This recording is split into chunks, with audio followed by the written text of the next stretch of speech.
যুক্তরাষ্ট্রের সরকারের ঋণ রেকর্ড $40 ট্রিলিয়ন সীমা ছাড়িয়েছে।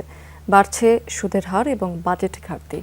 ঋণের সঙ্গে পাল্লা দিয়ে বাড়ছে সুদ পরিশোধের ব্যয়। পরিস্থিতি এমন যে ফেডারেল বাজেটের দ্বিতীয় বৃহত্তম খাত হয়ে উঠেছে ঋণের সুদ। এই চাপ প্রভাব ফেলছে সাধারণ মার্কিনীদের জীবনযাত্রায়। সিলন টি রপ্তানিতে শীর্ষে।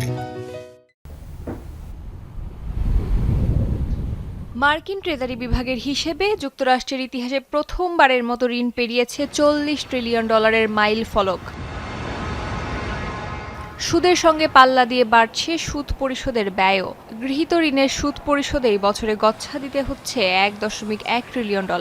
2025 অর্থবছরের প্রথম 10 মাসে দেশটির সুদের ব্যয় ছাড়িয়ে গেছে মেডিকেয়ারের খরচকে। অর্থাৎ সামাজিক নিরাপত্তার পর এখন ফেডারেল বাজেটের দ্বিতীয় বৃহত্তম খাত হয়ে উঠেছে ঋণের সুদ।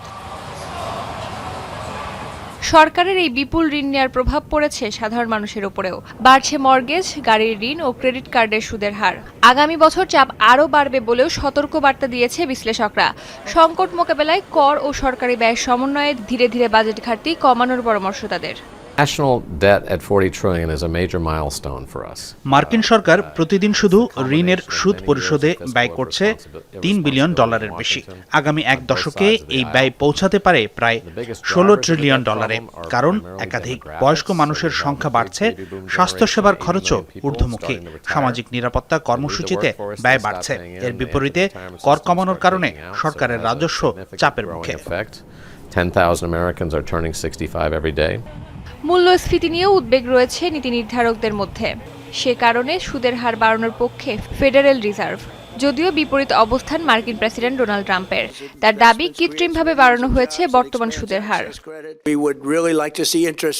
আমরা চাই সুদের হার কমে আসুক। আপনারা জানেন, আগে যখনই ভালো অর্থনৈতিক সূচক প্রকাশ করতাম তখন সুদের হার কমে যেত, কিন্তু এখন উল্টো হচ্ছে। তারা সুদের হার বাড়িয়েই চলেছে, কারণ মূল্যস্ফীতি নিয়ে ভয় পায়। বাইডেনের কাছ থেকে আমরা দেশের ইতিহাসে সর্বোচ্চ মূল্যস্ফীতির বোঝা উত্তরাধিকার সূত্রে পেয়েছিলাম। ট্রেজারি বিভাগের প্রকাশিত তথ্য অনুযায়ী 2017 সালের জানুয়ারিতে ডোনাল্ড ট্রাম্প যখন প্রথমবারের মতো প্রেসিডেন্ট হিসেবে দায়িত্ব নেন, তখন ঋণের পরিমাণ ছিল $19.95 ট্রিলিয়ন। অস্মিতা বিশ্বাস, যমুনা নিউজ।